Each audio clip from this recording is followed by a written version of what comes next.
Bien, dans cette dernière séance, j'ose dire qu'on va passer aux travaux pratiques. Euh, donc, après avoir vu l'Orient, l'Extrême-Orient, nous passons maintenant à l'Europe orientale et à la question de l'autoritarisme. Est-ce que l'autoritarisme est un despotisme ou non? Et là, nous avons le grand plaisir d'avoir Madame Sabine Dulin qui nous appelle du terrain euh, pour nous parler des lectures contrastées de l'impérialisme russe et soviétique. Donc je vous cède tout de suite la parole. Merci. Donc oui, ma communication sur le despotisme oriental, je voudrais d'abord commencer par dire donc que depuis le déclenchement de l'invasion russe de l'Ukraine, de l'agression russe en Ukraine, je me suis mis à réfléchir avec d'autres collègues sur la question du despotisme oriental dans le cadre de la Russie actuelle. Et donc, je remercie chaleureusement Anne Cheng et Henri Laurence de m'avoir convié à cette conférence qui ouvre donc une perspective à la fois comparée et diachronique sur cette notion. Alors, ma réflexion, elle a débuté d'abord dans le cadre d'un séminaire que j'organise à Sciences Po avec une collègue de Paris-Cité, Sophie Queré. Donc, nous avions consacré une séance à cette question du despotisme oriental dans le cas russe et chinois. Et puis, nous l'avons poursuivi lors d'une semaine de l'histoire organisée par le Centre d'histoire de Sciences Po en décembre 2022, intitulée Le retour de l'histoire. Et nous avions fait un débat, notamment avec, donc, organisé avec Pierre Fuller, historien de la Chine, qui justement, là aussi, le but était de réfléchir à cette notion et à sa pertinence dans le contexte géopolitique d'aujourd'hui. Et cette réflexion collective, nous la poursuivons dans le cadre d'un numéro en préparation dans la revue Monde, Histoire, Espace, Relations, un numéro donc qui s'intitulerait Le despotisme de l'autre et qui est co-organisé par Pierre Fuller et Marion Labbé. Et moi-même, je suis ce numéro pour la rédaction en chef de la revue. Alors, je dois dire qu'effectivement, je parle du terrain puisque je ne suis pas en France actuellement. Je suis à la frontière de la Pologne et de l'Ukraine pour un congrès fondateur d'une nouvelle association qui s'appelle RUTA et dont l'objectif est de décoloniser le champ des études russes, de décentrer les méthodes et les sources et de donner la parole, y compris en termes épistémologiques, aux non-russes de l'Empire. Alors, cette étude de l'Empire et de ses marges, l'étude de ses frontières, c'est un sujet que j'ai travaillé depuis une quinzaine d'années, notamment à travers la parution d'un livre, hein, une monographie qui s'appelle La frontière épaisse sur cette question de l'expansion de l'Empire à l'époque soviétique. Et puis, j'ai poursuivi cette réflexion dans un petit essai, L'ironie du destin, une histoire des Russes et de leur empire, qui vise à réfléchir à cette continuité de part et d'autre de la rupture de la révolution russe sur l'impérialisme en Russie et Union soviétique.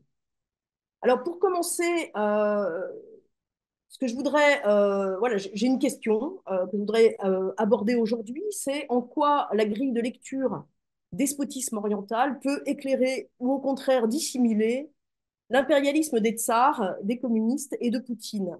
Bien évidemment, quand on parle du despotisme dans le cas russe, il y a deux notions. Il y a la notion de despotisme et il y a toujours aussi la notion de totalitarisme, qui est une clé de l'explication du siècle soviétique. Et dans les deux formulations, despotisme et totalitarisme, il y a une tension. La tension entre, d'un côté, un pouvoir qui serait un pouvoir conservateur, qui entend simplement auto-perpétuer le despotisme, qui s'appuie sur une bureaucratie aux ordres, un État écrasant et policier. Mais de l'autre, il y a toujours aussi l'idée d'un, d'une modernisation par le haut, menée sous un État ultra-autoritaire, donc un projet de transformation de la société, une société que l'on juge immobile, archaïque, et qu'il s'agit donc de modifier par les moyens d'un État et d'un pouvoir total. C'est donc bien sûr l'idée du despotisme éclairé ou du totalitarisme transformateur.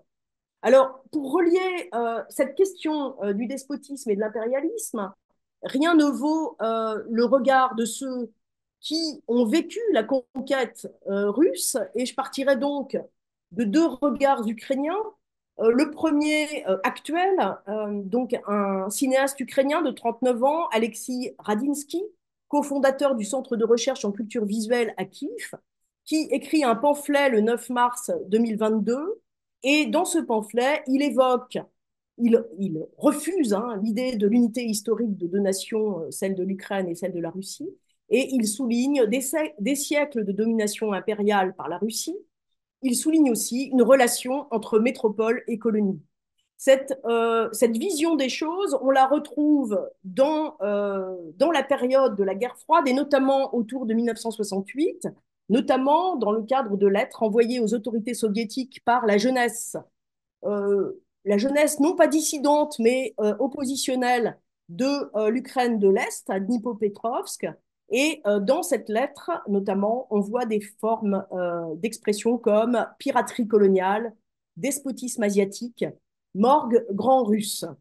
Alors ce regard ukrainien, il est porté bien plus largement par un regard extérieur et intérieur sur l'impérialisme et le despotisme, et on pourrait revisiter ce lien entre impérialisme et despotisme du milieu du 19e siècle jusqu'à aujourd'hui, en prenant appui notamment sur un certain nombre de discours comme celui de Marx, donc Karl Marx, qui défend la Pologne contre le tsar despote au milieu du 19e siècle, et pour la plupart des progressistes d'Europe, Nicolas Ier, le tsar du moment de la guerre de Crimée, est un véritable gendarme en Europe centrale et orientale, et c'est véritablement disons le fer de lance de la répression du printemps des peuples en lien avec la Prusse et l'Autriche-Hongrie.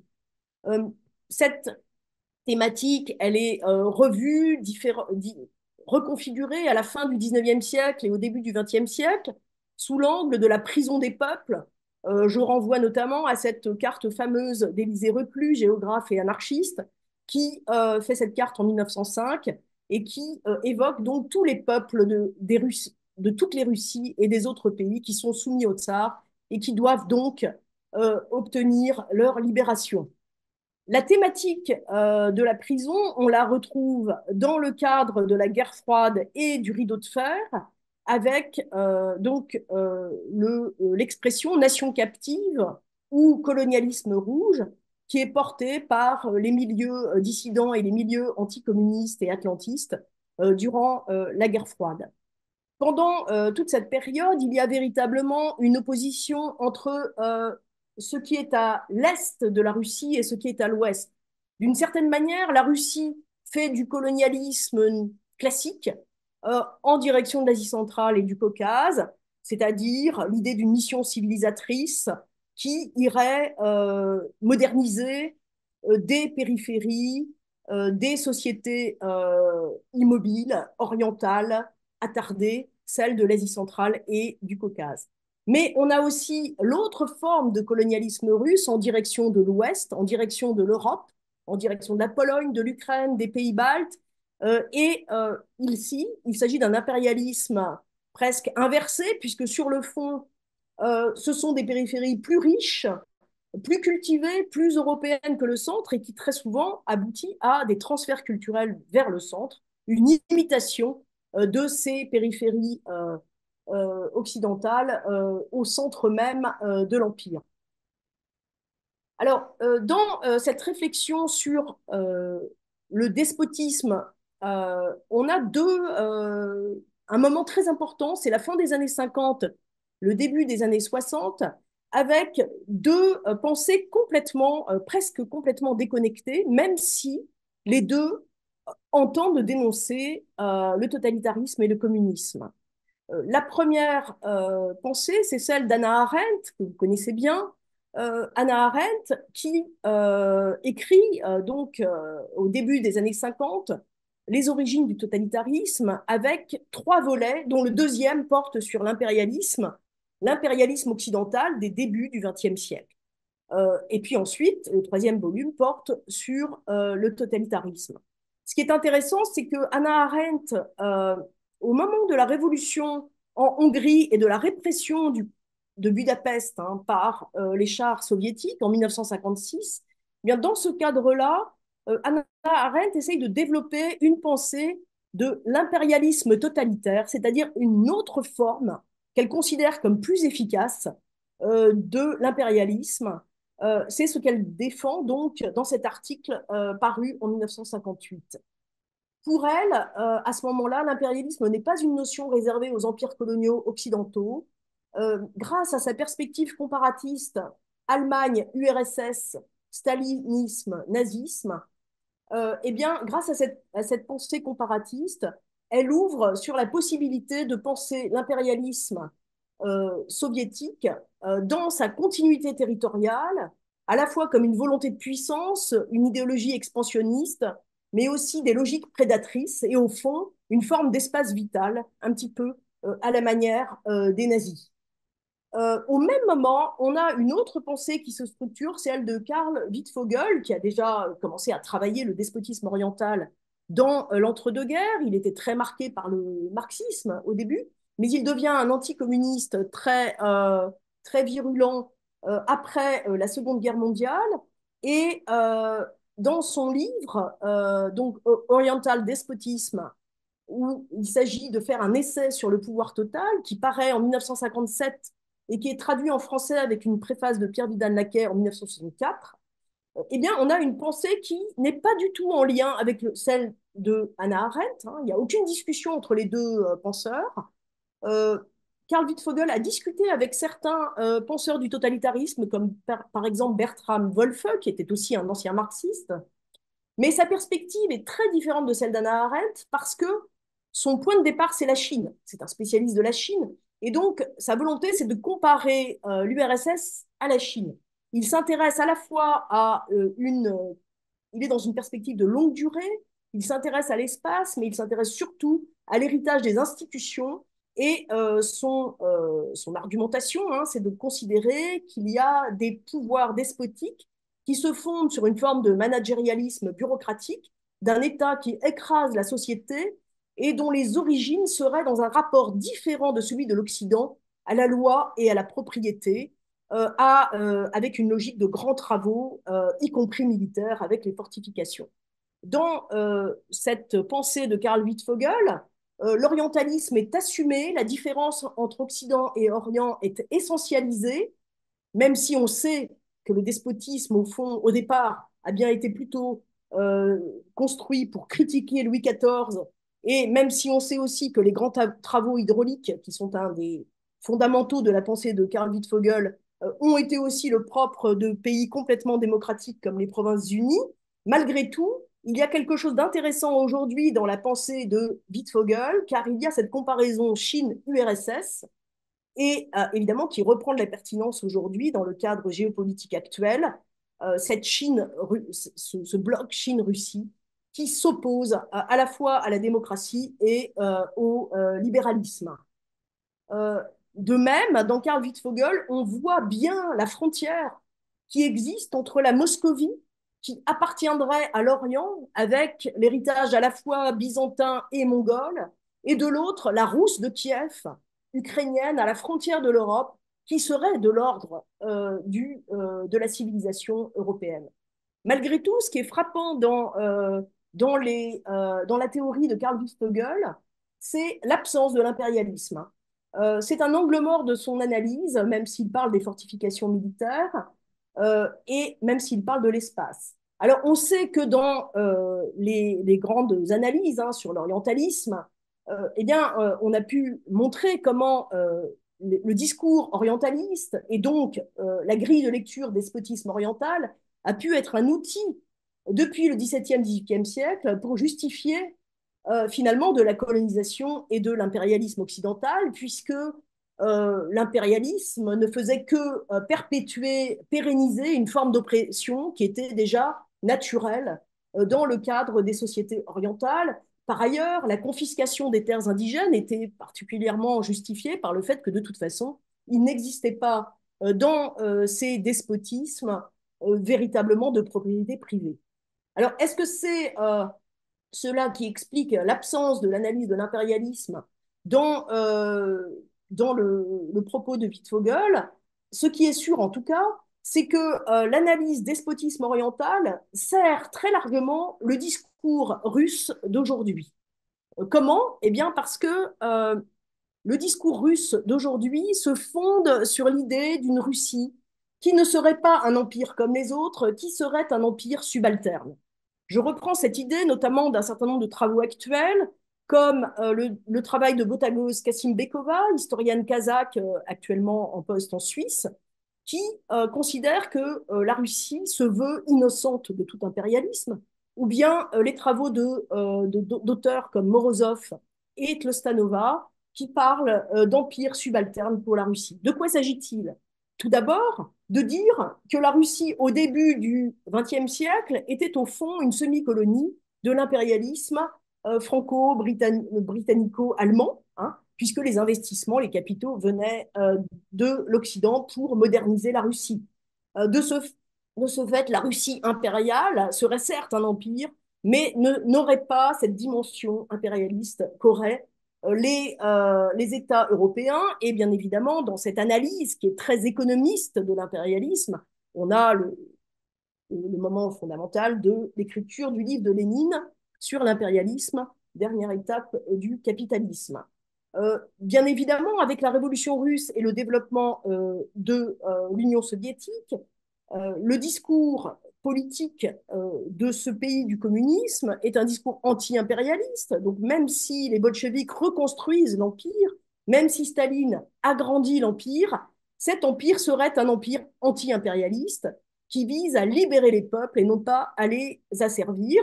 Et on en a des exemples évidemment très fameux dans la propagande soviétique. Et là, je vous montre deux affiches très frappantes. La première, c'est une affiche en direction de l'Asie centrale qui montre à quel point le pouvoir soviétique est un pouvoir libérateur du voile pour les femmes. Et à l'ouest, par contre, ce qu'on voit ici dans cette affiche, qui d'ailleurs sert de couverture à mon livre sur la frontière épaisse, eh bien, c'est une affiche du moment où l'armée rouge entre en Pologne orientale à la suite du pacte germano-soviétique en septembre 1939. Et il s'agit là d'avoir un discours qui montre que l'entrée de l'armée rouge en Pologne n'est pas pour asservir la Pologne, mais c'est une entrée en Pologne pour libérer les peuples ukrainiens, biélorusses, les pauvres paysans ukrainiens et biélorusses qui seraient dominés par les propriétaires polonais. Donc ce serait une forme de libération à la fois nationale et une libération de classe. Donc cette argumentation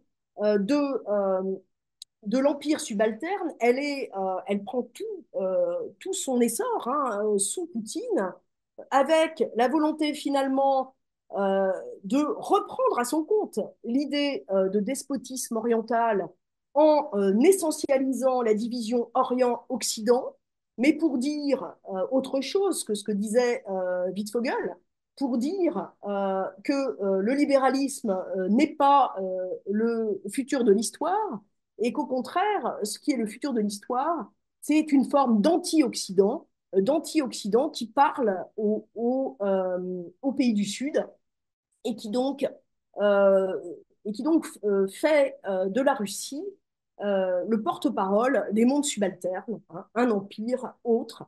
Bien évidemment que ce discours extérieur de la subalternité conduit à un renforcement de l'oppression interne, puisque cela soude l'ensemble du peuple russe derrière son despote, et c'est donc évidemment un problème pour l'évolution des choses en Russie. Voilà, je voudrais terminer sur cet aspect de l'Empire subalterne. Merci beaucoup. Grand merci. Je voudrais une question. Vous avez jadis travaillé sur l'impérialisme. On faisait la distinction entre l'impérialisme ultramarin et l'impérialisme continental. Dans les empires ultramarins, c'est-à-dire ceux de l'ouest de l'Europe, il y a toujours une rupture géographique entre la métropole et les colonies. Ça peut aller à des milliers de kilomètres. C'est des empires sur lesquels le soleil ne se couche jamais. Et l'Empire continental, au contraire, il est dans une continuité, d'où la difficulté de tracer en quelque sorte une distinction entre la métropole et la dépendance. Et à l'époque contemporaine, on avait deux grands empires continentaux, les États-Unis d'Amérique, qui peuvent être considérés au XIXe siècle comme un empire continental et qui s'arrête à Hawaï en fait.